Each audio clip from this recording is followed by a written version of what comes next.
तो भरत को समझ में नहीं आ रहा था कि ये सब मेरा इतना सम्मान करते थे अयोध्यावासी, आज इनको क्या हो गया?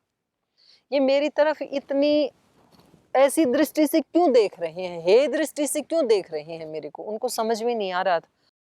तो यहाँ वशिष्ठ जी कह रहे हैं, तत्त्वया पुत्र गर्धिन्या पुत्रस्य कृतम अप्रियम।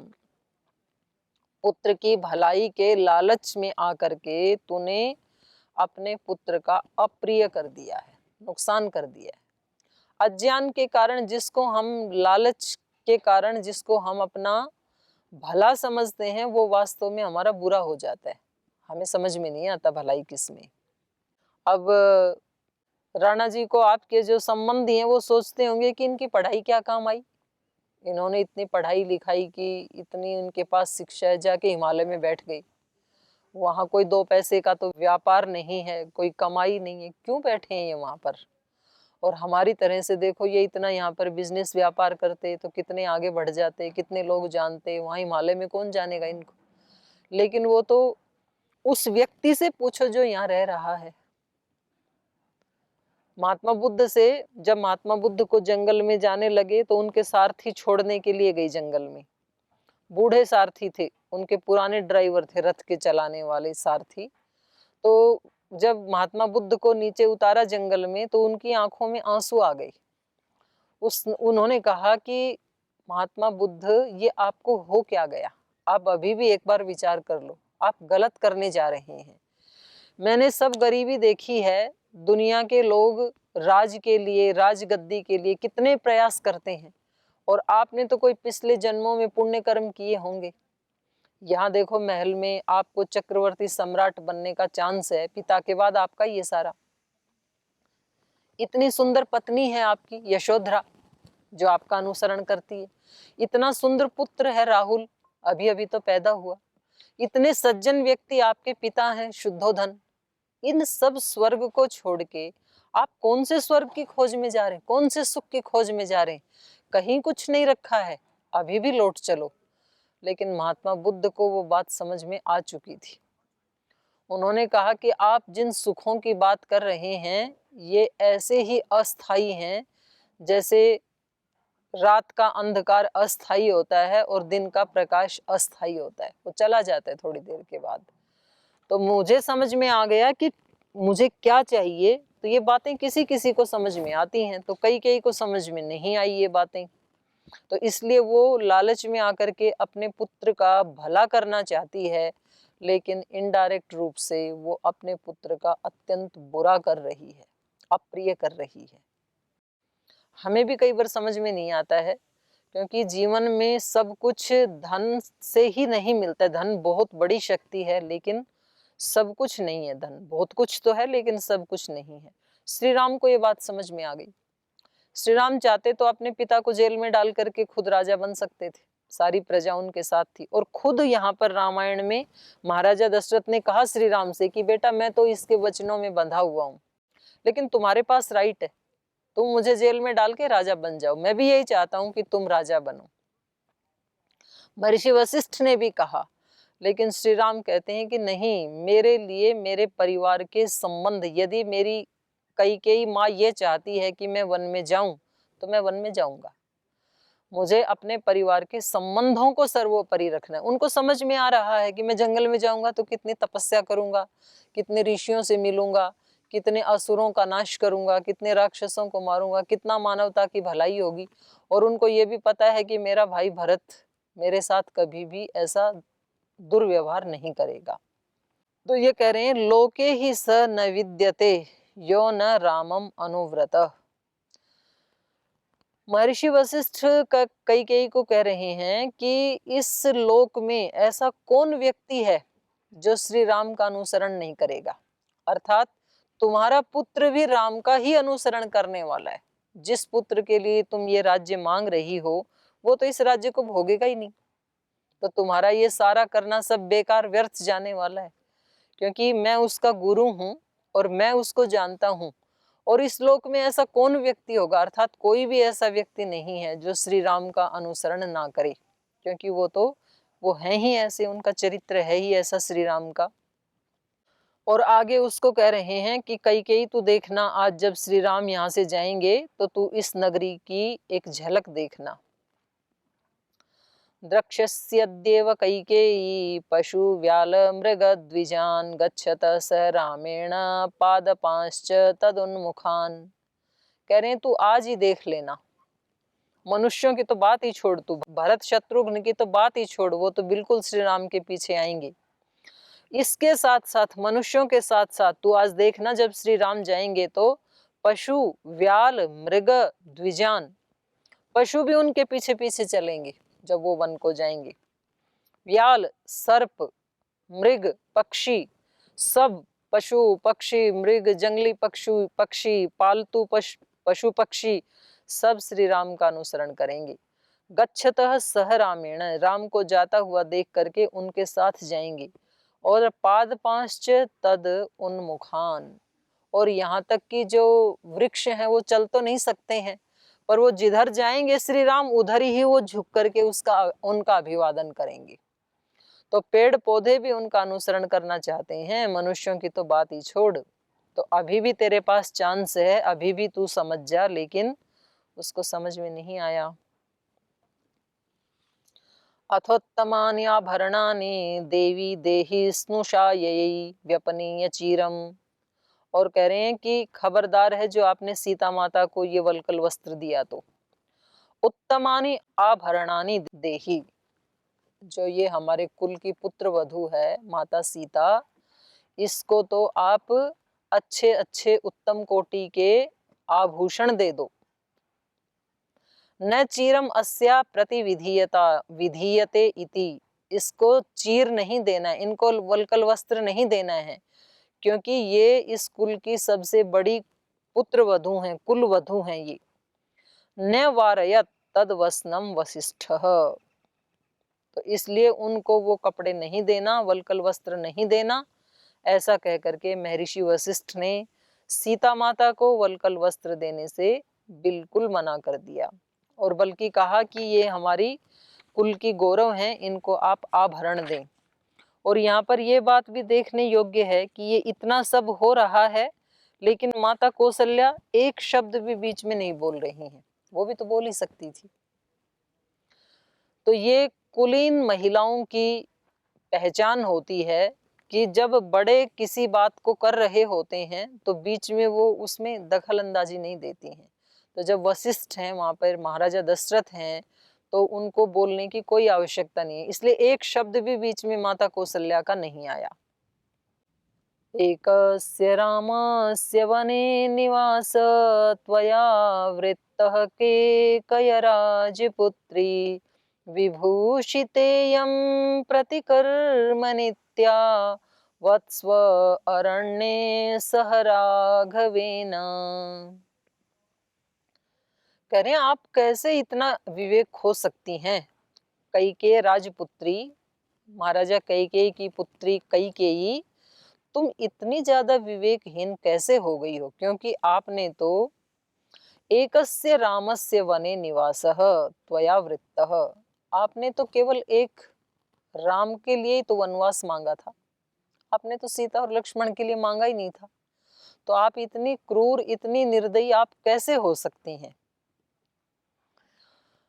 विभूषिता इयं प्रतिकर्म नित्या, ये जो सीता हैं इनको तो विभूषिता इयं, विभूषित होकर के, आभूषण आदि अच्छे वस्त्र पहन करके, एक राजा की पुत्र वधू, एक राजा की पुत्री राजकुमारी कैसे वस्त्र पहने, कैसे आभूषण उसको धारण करने चाहिए, वैसे वस्त्र और आभूषण धारण करके ही सीता माता यहाँ से जाएगी। वत्स्व अरण्ये सह राघवेन, यदि सीता माता यहाँ राज नहीं करना चाहती हैं, यदि वो सचमुच राघव के साथ जाना ही चाहती हैं, तो वो उसी शान से जाएंगी जैसे कि एक राजघराने की कुलवधू को जाना चाहिए। ऐसे महर्षि वशिष्ठ ने अपना आदेश सुना दिया। तस्मेस्तथा जल्पतिविप्रमुख्ये गुरौ नृपस्या अप्रतिम प्रभावे नैव स्म सीता विनिवृत्तभावा प्रियस्य भर्तुः प्रतिकार कामा तस्मिस्तथा जलपति विप्रमुखे।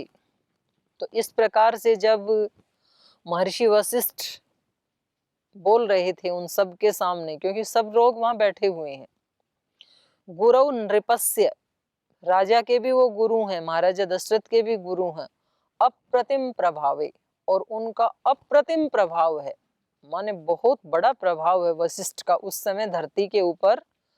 वो ब्रह्म ऋषि कहलाते थे, उनके बराबर कोई ऋषि नहीं था उस समय।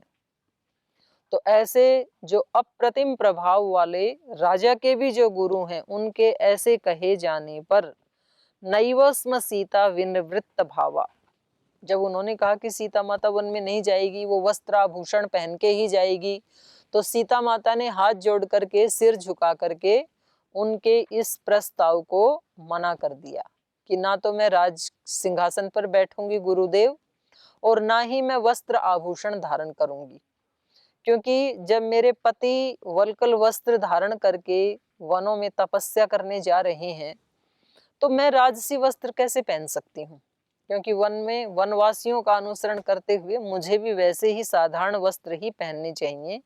यही एक पतिव्रता महिला की मर्यादा है। तो इसलिए उन्होंने गुरुदेव को मना कर दिया।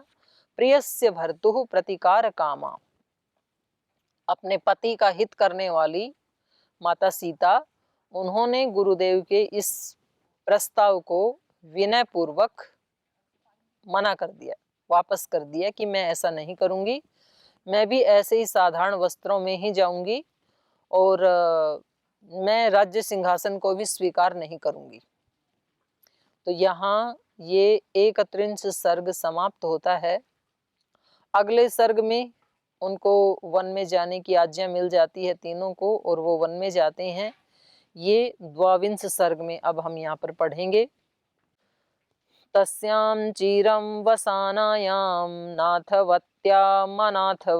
प्रचक्रोश जनः सर्वो धिक्त्वां दशरथं त्विति स निश्वस्य उष्णम् एव इक्ष्वाकुस्तां भार्यामिदं ब्रवीत् कैकेयी कुशचिरेण न सीता गन्तुमर्हति। तो इस प्रकार से तस्यां चिरं वसानायां नाथवती नाथवतिम अनाथवत कह रही हैं कि जब सीता माता ने उस प्रस्ताव को ठुकरा दिया, वस्त्र आभूषण पहनने से मना कर दिया, और कैकेयी ने पूरी निर्लज्जता के साथ माता सीता को वल्कल वस्त्र दे दिए, तो क्योंकि सीता माता नाथवती, नाथवती मतलब सुहागिन, जिसका पति जिंदा है उसको कहेंगे नाथवती।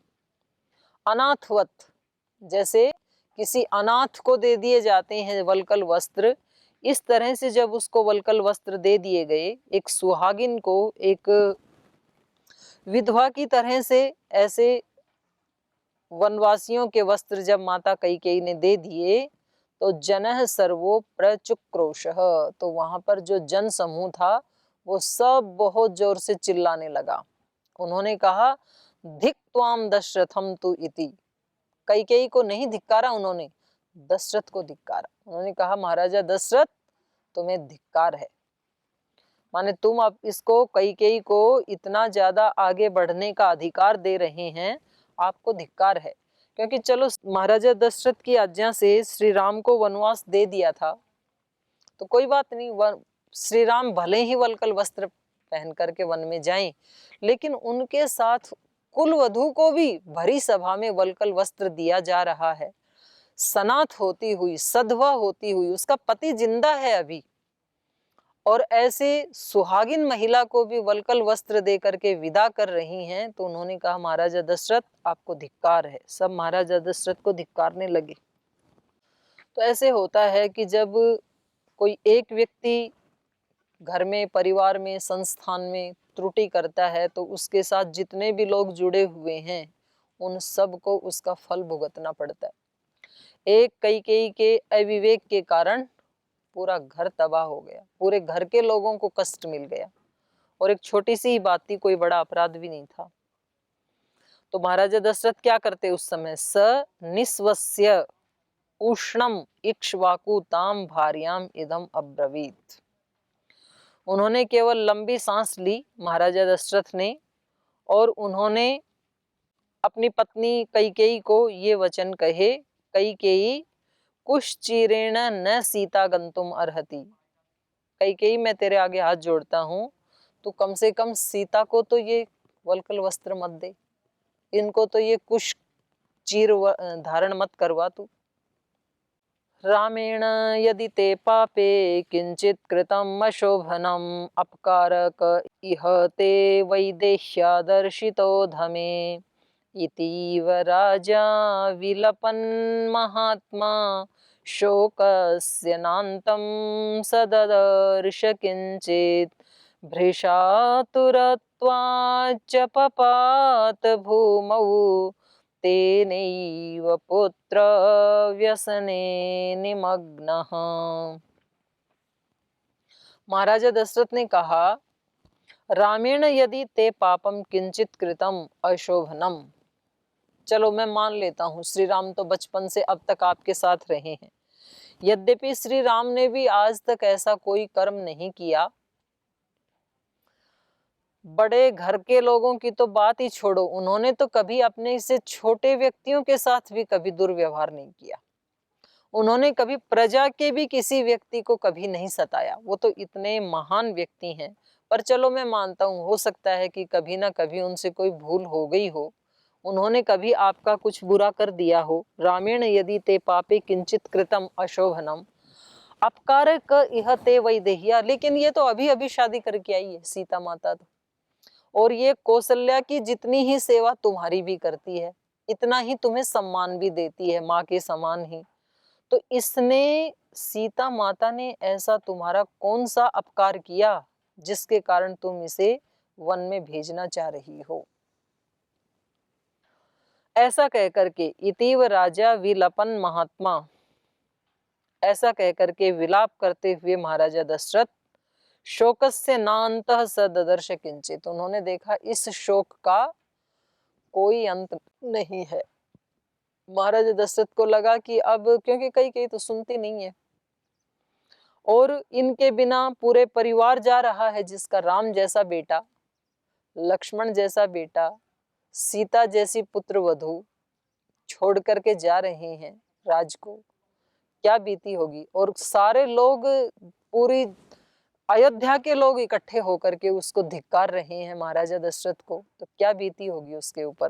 तो महाराजा दशरथ विलाप करते हुए और इस अनंत शोक को देखते हुए, जिसका कहीं अंत उनको दिखाई नहीं दे रहा था, भृशातुरत्वाच्च पपात भूमौ, वो बहुत ही ज्यादा लज्जा से भर करके और दुख से भर करके भूमि पर गिर गई, अत्यंत आतुर होकर के। पपात भूमौ तेनैव पुत्र व्यसने निमग्नः, वो जो पुत्र का शोक था उसमें निमग्न होकर के वो मूर्छित होकर के जमीन के ऊपर गिर गई। तो इस प्रकार से श्री राम बिल्कुल जाने के लिए तैयार हैं। उन्होंने वस्त्र धारण कर लिए हैं, वल्कल वस्त्र, लक्ष्मण ने भी, सीता ने भी, ये कुछ भी नहीं बोल रहे हैं। तो यहाँ एक देखने योग्य बात ये भी है, पीछे भी ये बात आई थी रामायण में, कि कभी कभी बिना अपराध किए हुए भी व्यक्ति के जीवन में दुख आ जाते हैं। ये हम सब का भी अनुभव है। श्री राम ने भी, सीता ने भी, लक्ष्मण ने भी और महाराजा दशरथ ने भी अभी इस जन्म में, इस जीवन में इन्होंने कोई अपराध नहीं किया, किसी को नहीं सताया इन्होंने। बहुत अच्छे व्यक्ति हैं ये, हमेशा प्रजा की सेवा में, उनकी खुशियों में लगे रहते हैं। लेकिन अच्छे कर्म करते करते भी कभी कभी जीवन में दुख आ जाते हैं। तो इनसे जब पूछा माता कौशल्या ने कि बेटा मैं कैसे इस बात को स्वीकार करूं, तो इन्होंने अपनी माता जी को समझाते हुए कहा कि माँ, ये कोई पिछले जन्म का कोई ऐसा हमारा प्रारब्ध होगा, अपना फल दे करके समाप्त हो गया। तो हम सब मनुष्यों को भी ये सोच लेना चाहिए कि भाई, जब श्री राम जैसे व्यक्ति के जीवन में भी बिना अपराध किए कोई कष्ट आ सकता है, तो हम और आप तो किस खेत की गाजर मूली हैं। हम तो बहुत अज्ञानी व्यक्ति हैं, हमारे से तो पता नहीं कितने अज्ञान में अपराध हो जाते हैं। तो यदि कभी हमें समझ में नहीं आता है कि ये मेरे जीवन में कष्ट क्यों आया, ये प्रतिकूलता क्यों आई, ये रोग शोक मेरे जीवन में क्यों आया, तो हमें इस बात पे विश्वास करना चाहिए कि कर्म फल से कभी कोई व्यक्ति बच नहीं सकता है। श्री राम जैसे व्यक्ति भी, सीता माता जो पूरी समस्त नारी जाति का गौरव हैं, ऐसी महान आत्माएं भी कभी कर्म फल से बच नहीं पाती हैं। तो हमें भी उनको ऐसे ही सहन कर लेना चाहिए जैसे जिस धैर्य के साथ श्री राम ने और माता सीता ने उसको धैर्य के साथ स्वीकार किया। तो महाराजा दशरथ जब भूमि पे गिर गए, अचेत हो गए और सिर झुका करके बैठे हुए हैं, तो उसके आगे क्या हुआ? एवं ब्रुवन्तं पितरं रामः संप्रस्थितो वनम् अवाक्षिरः समासीनम् इदं वचनम् अब्रवीत्। एवं ब्रुवन्तं पितरं रामः, जब पिता ने ऐसे कहा कि कैकेयी, सीता ने तो तुम्हारा कोई अपकार नहीं किया, कुछ भी तुम्हारा बुरा नहीं किया, इसलिए तुम बहुत गलत कर रही हो, मेरे लिए भी अपने लिए भी। तुम अपने पति के लिए भी गलत कर रही हो, क्योंकि मेरे को भी सारी जनता धिक्कार रही है और तुम्हारे को भी सदियों सदियों तक अपयश ही मिलेगा, कभी यश नहीं मिलेगा। क्योंकि व्यक्ति बहुत बड़ा पुण्य करता है ना, तो उसका यश सदियों तक लोग याद रखते हैं, और कोई व्यक्ति बहुत बड़ा पाप करता है तो उसका अपयश भी सदियों तक याद रखते हैं। क्योंकि हल्के हल्के जो हमारे पाप पुण्य है ना, वो तो हमारे कर्माशय में ऐड होते जाते हैं, जो हम पीछे से ही एक गट्ठर लेके चल रहे हैं कर्मों का। लेकिन जो बहुत तीव्रता से किए जाते हैं, चाहे वो अच्छा काम है या बुरा काम है, तो वो फिर सदियों तक लोग याद रखते हैं। तो ऐसे महाराजा दशरथ ने कैकेयी को समझाया।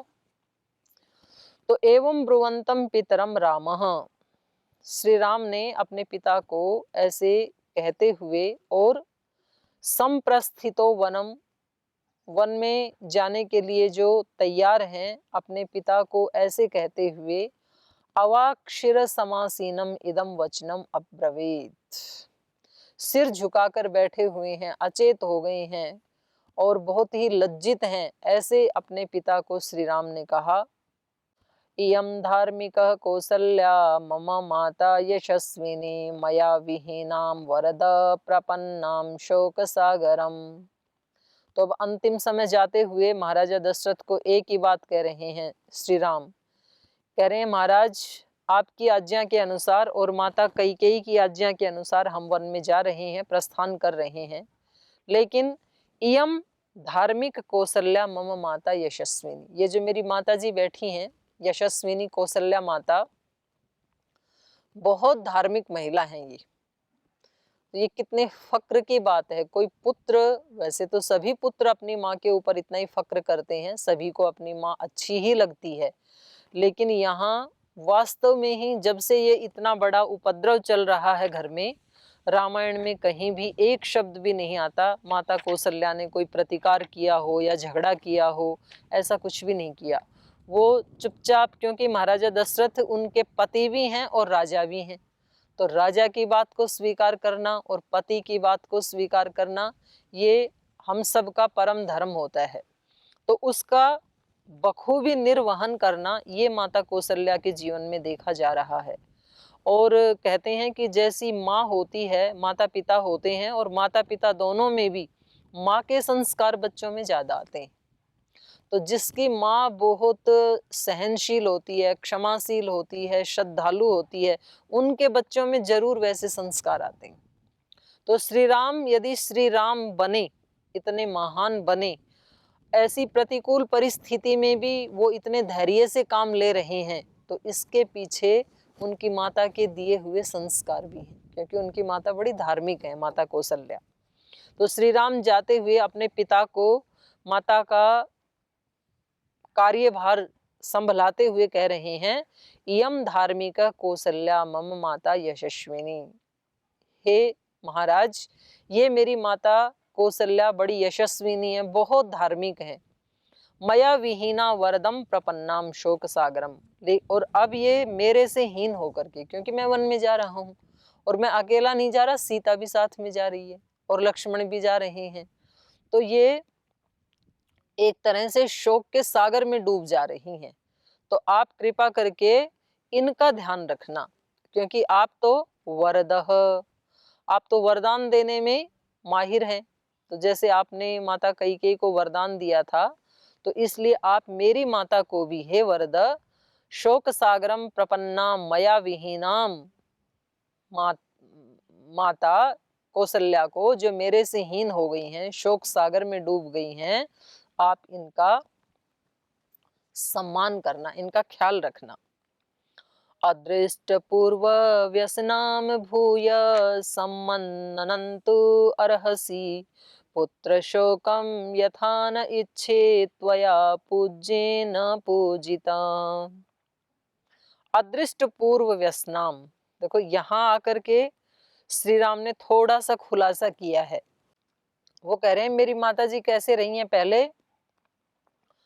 अदृष्ट पूर्व व्यसनाम, आपने पहले तो माता जी का सम्मान नहीं किया था कभी, लेकिन अब तो क्योंकि वो पुत्र से भी विहीन हो गई हैं, क्योंकि महाराजा दशरथ बेबस लाचार होकर के वही सब करते थे जो कैकेयी बोलती थी, और कैकेयी कौशल्या को पसंद नहीं करती थी, क्योंकि उसको लगता था कि इतनी धार्मिक है, इनकी संतानें इतनी धार्मिक हैं, तो इनकी धार्मिकता के कारण कहीं मेरा वैल्यूएशन कम ना हो जाए, तो इसलिए वो कुछ ना कुछ उपद्रव रखती ही थी। तो श्री राम कहते हैं आज तक तो आपने माता जी को सम्मान नहीं दिया, लेकिन आज क्योंकि हम दोनों ही उनके पुत्र और पुत्र वधू वन में जा रहे हैं, तो मेरा एक ही निवेदन है, अब आप मेरी माता को सम्मान देना। तो ये प्रसंग बहुत ही मार्मिक आगे चल रहा है, लेकिन क्योंकि समय की अपनी एक मर्यादा है, तो आज का समय हो गया है, तो इस प्रसंग को हम कल पढ़ेंगे। आज हम इस पाठ को यहीं विराम देते हैं। ओम